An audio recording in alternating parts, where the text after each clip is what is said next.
Hey, what is going on, everybody? Welcome to Upkick MMA episode 443. I am Brendan. All right, UFC Fight Night Yan versus Figueiredo. This is going to be the prelims, which is Baergeng Jieleyisi versus Su Young Yu. And we are going to talk about that fight and the rest of these fights. And I hope I pronounce all these names correctly. We're going to break them all down round by round. If you like this kind of thing, subscribe to the channel. That way you know the next video is coming out. I'd really appreciate it. Like I said in the main video, if you're looking for the main card, that's in the last video. Like I said though, it is worth your time. Go watch these fights. This was really fun. Maybe this the featured prelim, it won't be like your cup of tea because it wasn't just like a blood and guts brawl, but so many good finishes, fun fights, lots of good stuff. Go through and watch these things. I promise it is worth your time. Okay, let's talk about this. Let's pronounce this name again. Baergeng Jieleyisi versus Su Young Yu. All right. Baergeng, okay. We're going to say Jieleyisi. I think that's how yes. I'm pretty sure, because even though it ends in an I, I'm pretty sure it has like an A sound to it, like an ah. I don't know. If I'm pronouncing it wrong, I apologize. Yu is planting his feet and throwing down, landing some really good hooks. He was known as the grappler on the series. This was the Road to the UFC series. But Yu was, he was landing the damage on the feet. Then he gets the takedown. Jieleyisi gets up, but the front headlock, he gets stuck in the front headlock and then foot swept and thrown to the ground like a bag of garbage. Just like a freaking like tackling dummy. Dominant grappling round from Yu. Not a ton of striking. Like I said, might not be your cup of tea. 9-1 for the strikes in favor of Yu, and then 3 minutes and 29 seconds of control time. So clearly his round 10-9. Second round looks like Jieleyisi is just not sharp on the feet because Yu is landing when he steps in, probably because of the takedown threat. Yu counters a spin with a takedown, and that's the rest of the round. Minute and 17 seconds of control time for Yu. He's landing well on the feet. 16-5 for striking numbers. Clearly Yu's round. Same as the third round, same as the second round, this third round is going. Jieleyisi just not able to sustain anything, and he just needs to throw, and he's not freaking doing it. Jieleyisi gets a takedown to end the round. Why? What was your plan with 17 seconds left? Because that's when he got the takedown. So he has 17 seconds control time. He lost this round. He's losing it. What is your plan with 17 seconds left? If you're going to go to the ground and try and get a submission, I understand that it technically can happen in 17 seconds. But given all the scenarios that are possible, do you think that's the most likely thing to happen? I don't think so. So great performance by Yu. Just staggering game plan or execution by Jieleyisi. Just absolutely awful. He looked lost out there. It looked like he didn't belong. So Yu looks really good. I want to see what he does against some legitimate competition. Moving on. Donghoon Choi versus Kiru Sahota. This one was not even close. I'm not even going to pull up stats. It's not worth your time. Measuring in a lot of extraneous movement from Sahota. He's just all over the fucking place, throwing spinning kicks, just throwing stuff in the middle when he's basically doing kata out there. He's just not making the noises. Boy, so bad. Choi finally decides to engage because Choi was, complicit in this, right? Because he's not just jumping in and lunging and trying to take one of those stupid kicks to the face. So he's staying back and measuring and timing and that kind of stuff. Decides to engage, lands a nasty hook up top. And from that one exchange, I could kind of tell how this fight was going to go. And there it is again. He lands a right hook, a big left, and then a big right hand over the top, and it's over. Sahota just never looked like he was in this fight. I don't know what skill set he brought to the table that he could beat Choi with, but he didn't display any of it in that fight, not even for a moment. Let's keep this train going. Xiaocan Feng versus Ming Shi, or Ming. The fact that Xia is a doctor and her parents don't know she is a fighter is hilarious and out of a goddamn movie, right? Like she's doing it on the side. We've seen it, with, Here Comes the Boom, the movie. Oh, what's the other one? Warrior, right? Both times they're both teachers and they're fighting. One of them's fighting to save like his well, he's fighting so that he can keep his house, and he's fighting for the money for his family. And then in Here Comes the Boom, he's fighting for so that he can help pay. God dang it! What is that actor's name who played the Fonz? Good grief! It's not worth it. It doesn't matter. Anyway, he's helping save his career, so he needs to make the money, and he ends up going to the UFC. But anyway, this is the plot, right? Where they're doing it on the side. This is what Xiao's doing here, and it's hilarious. Also with how she looks, like she's way too small to be fighting at strawweight. She's an atom weight, if that. She could probably fight at 95. This woman is tiny. So mostly kicking early. Feng getting the better of it, using her range really well. Xiao's catching a kick and works into a double leg, but then the ground, like when she gets to the ground, she just gets hipped over. Absolutely bullied. Not a ton of skill with that hip over.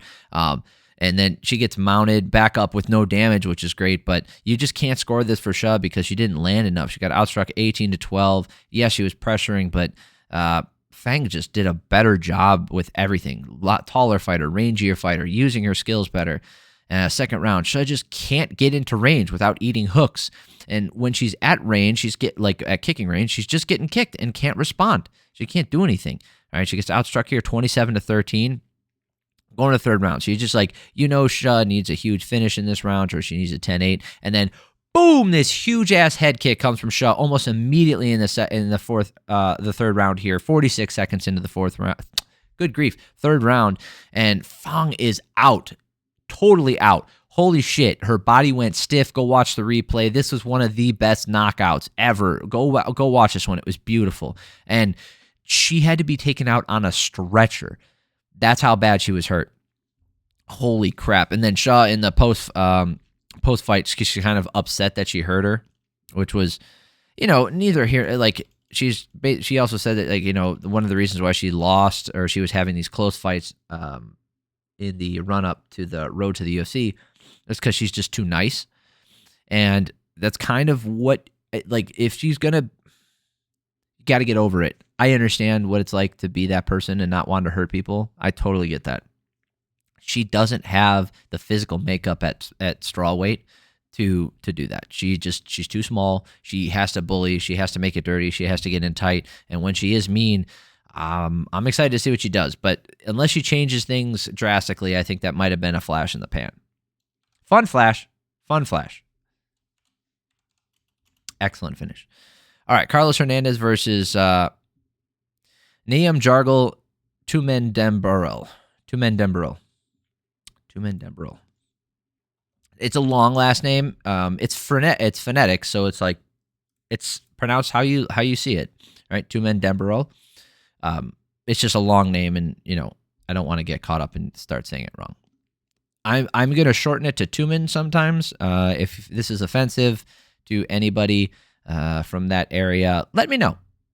I think he is Mongolian. So if it's offensive and I shouldn't be shortening the name like that, and like, just let me know and I won't do it anymore. I really have no idea, and it's very wordy, right? So I'm gonna try and keep it short. So Tumen's waiting a lot, looking to load up, and Hernandez getting that takedown easily, falls into a really loose guillotine. There was nothing there. It's not really a guillotine anymore. Yes, I mean, you can't really call it anything else. It's more just like a headlock, like holding the head. There was no guillotine there anymore.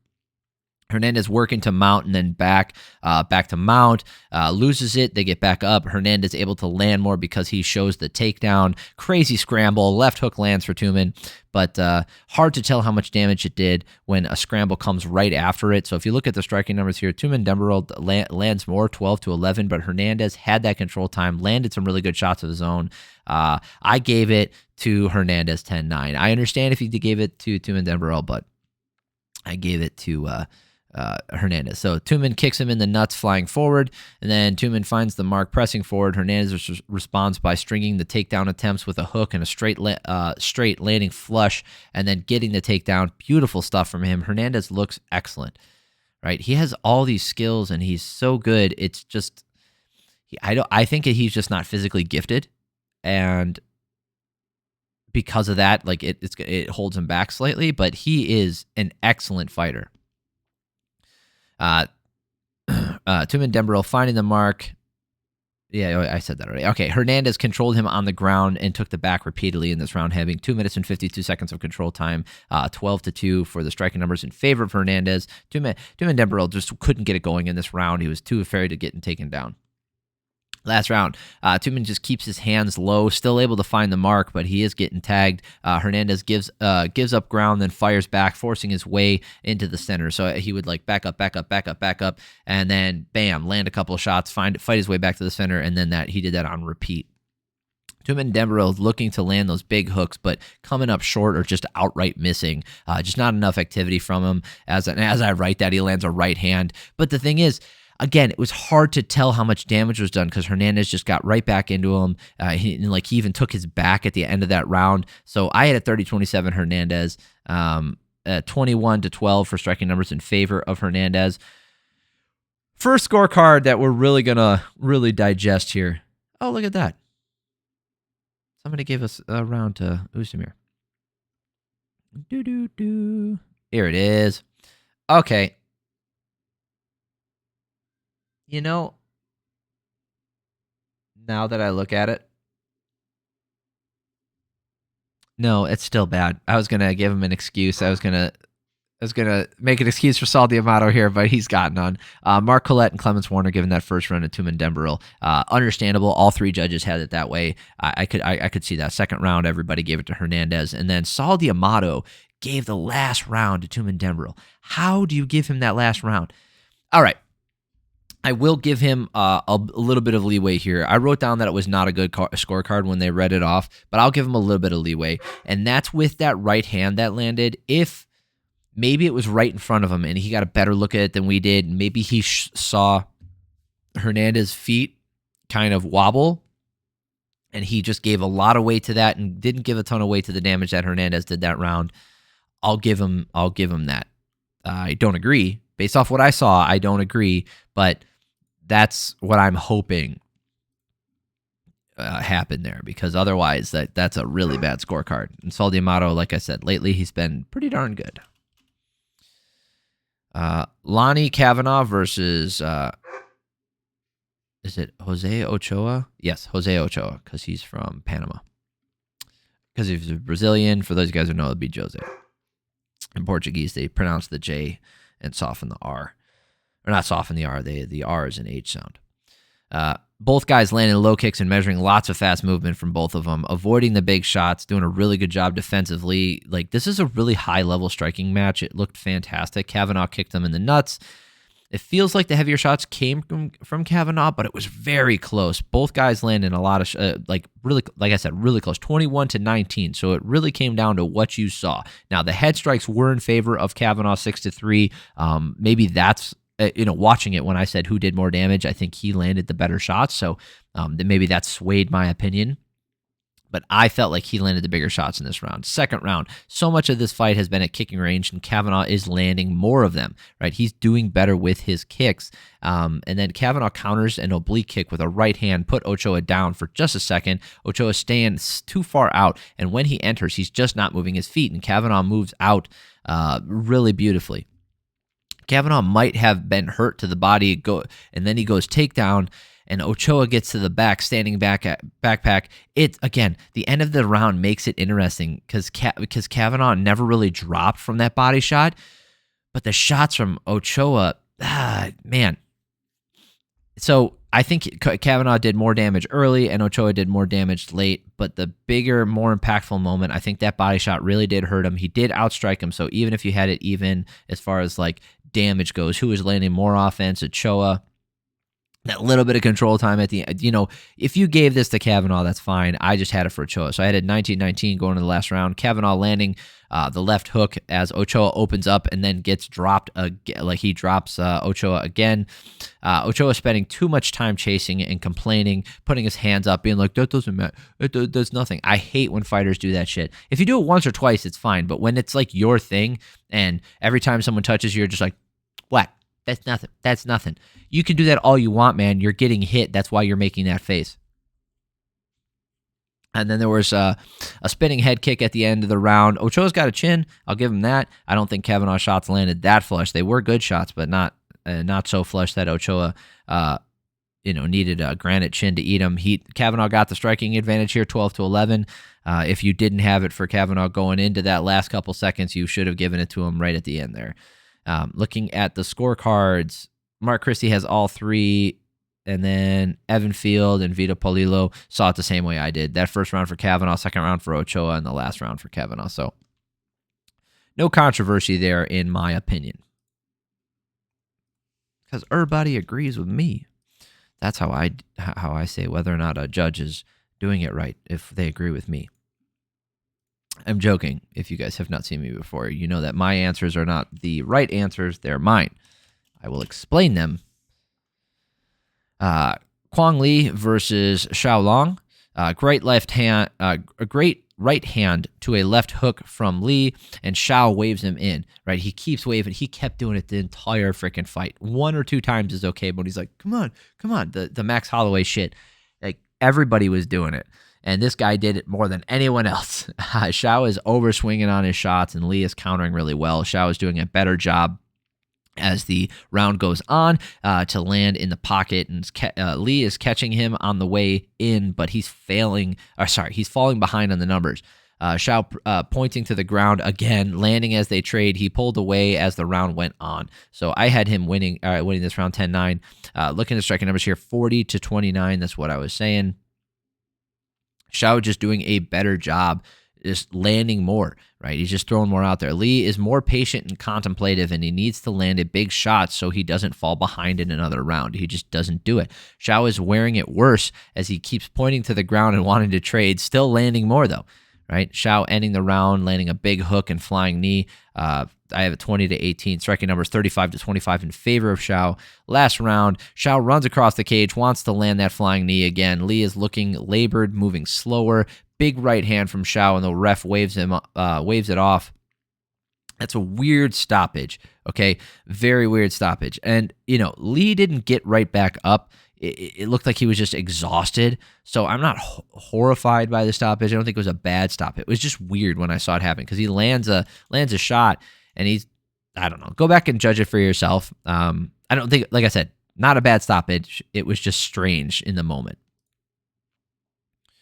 All right, first fight of the night. Last fight we're going to talk about. Hayisaer Maheshate versus Nikolas Motta. Both guys, hard-hitting dudes. Went the distance. Over a minute goes by before Motta lands some low kicks. Motta trying to use the right hand entry to left hook finish. Maheshate pulling his head down and getting the knee to land, looking like Motta dropped slightly from that, but it's really hard to tell. Motta is putting the pressure on him, opening up with the hooks, and able to catch him with that left hook and drop him, but can't get the finish before the end of the round. But that takes it for me. So 25-16 for striking numbers in favor of Motta. Even though he might have dropped early, he did get the drop back, and I had him winning this round. Second round, Motta is punishing him with that left hook. Maheshate staying in the pocket too long with his defense wrong, right? Because those hooks are coming around, like having a tight shell with your gloves in front of you, that's no good. That's not going to do anything for you when the guy's throwing hooks. And yeah, like he could jab you and land a straight shot, but Motta wasn't doing any of that. Put your guard to the side, like, because that's where the hooks are coming from. And he's just holding his guard wrong. And I know this is armchair quarterbacking. I totally get it. Could I do what he's doing? Absolutely not. I'm not saying I could. So don't come back at me with that argument. Tell me why his guard was right if you disagree with me. They both land low kicks in between the blitzes. Motta's just have way more force on them. Maheshate splitting the hooks of Motta with the straight punches. He needed more of that in this round. Striking numbers were very close, though, 25-24. It did not feel like that. I feel like Motta landed way more.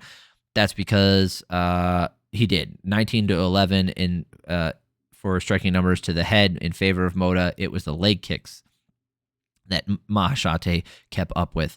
So kept him in this. So 11-3 for Maheshate for leg kicks. So I think more of the damage obviously went to Motta.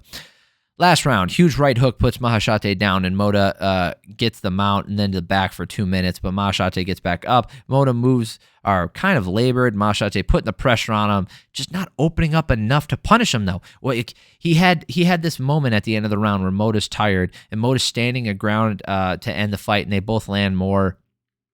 They both did more. There was more theatrics than there was actually landing at the end of the fight, but it was relatively entertaining. Motta outlanded him here, 28-16. I had all 3 rounds for him. Every single judge saw it the same way, 30-27. Motta looked really good. He just got to work on his cardio or figure out a style that matches up with his current cardio. All right, that is it. Thank you guys for stopping by. It means a lot to me. If you didn't go check out the main card that's in the last video, go check that one out. I really appreciate it. If you like this kind of thing, subscribe to the channel. That way the next videos coming out. I appreciate that too. Hope you guys have an amazing week and love y'all. Peace.